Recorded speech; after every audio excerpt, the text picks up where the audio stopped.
Let's bring in retired NYPD Lieutenant Joe Cardinale. Lieutenant, thank you so much for joining us today. What kind of questions should we be asking at this point as we wait for more information on the active shooter situation at an Army base?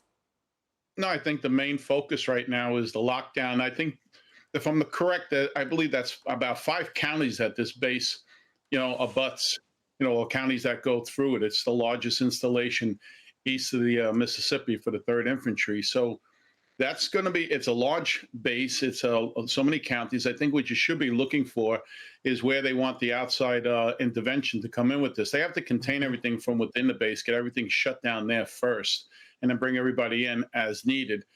We don't know what the shooting, what the incident's all about. We don't know whether it's an outside person. It probably is somebody from within the base, as we have seen in the past. But I think right now, until we get some more information, we need to just make sure that that whole base is in the lockdown mode that it should be in. So, Lieutenant, according to the Army websites, now to your point, the Fort Stewart Hunter Army Airfield employs over 25,000 people. Of them, over 21,000 full-time soldiers that are stationed there.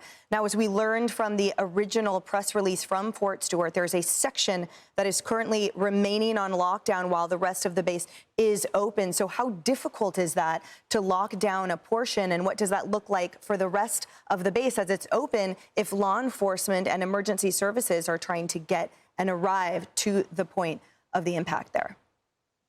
So Emily, what they will do is they will lock down that area and try to, get everybody else in the surrounding areas to safety, and just concentrate on that, make that they're in a perimeter right there. And then they'll bring emergency vehicles in as needed for, hospitals and firefighters as well. And absolutely the law enforcement to come in and assist them.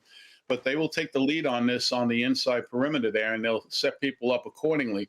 Like I said, we don't know what the situation is. We don't know what weapons are being used.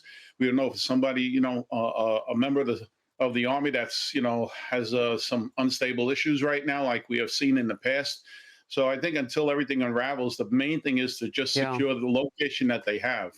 Just to add, I know you had mentioned we weren't sure how much outside help that the base would be getting right now. FBI Atlanta's office in Savannah, Georgia says it's coordinating with the Army to provide assistance. Georgia State Police has called the situation obviously an active scene.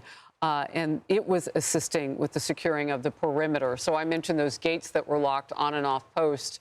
And so that kind of speaks to that particular issue. You said something very early on, though, that caught my ear, and I want to make sure I heard it right. You said that perhaps likely this would be somebody who had been to the base before. Is that what I heard you say? And if so, why would you say that? No, Iris, what I was referring to is in the past, we have seen that it's usually maybe a member of the Army of the Armed Services that we have the problem with. We've seen this in a couple of the shootings that I've covered with you over the years. And if that's the case, they have to, they already may have identified who this person is. We don't know. And also you have to remember there's outside contractors that come onto the space as well.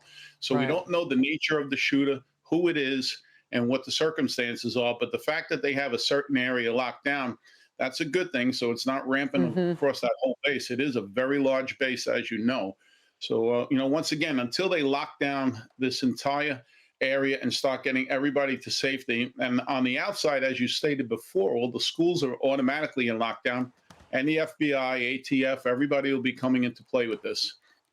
Lieutenant, we are getting an update from a U.S. Army official at this point with as many as 5 casualties. No one is confirmed dead. A person is in custody. The facility is still on lockdown. Lieutenant, thank you for joining us this morning, and we will be sure to bring you all any updates to this breaking story when we have it. Hey, it's Will Cain. Click here to subscribe to the Fox News channel on YouTube. It's the best way to get our latest interviews and highlights. And click to subscribe to the Will Cain podcast for full episodes right now.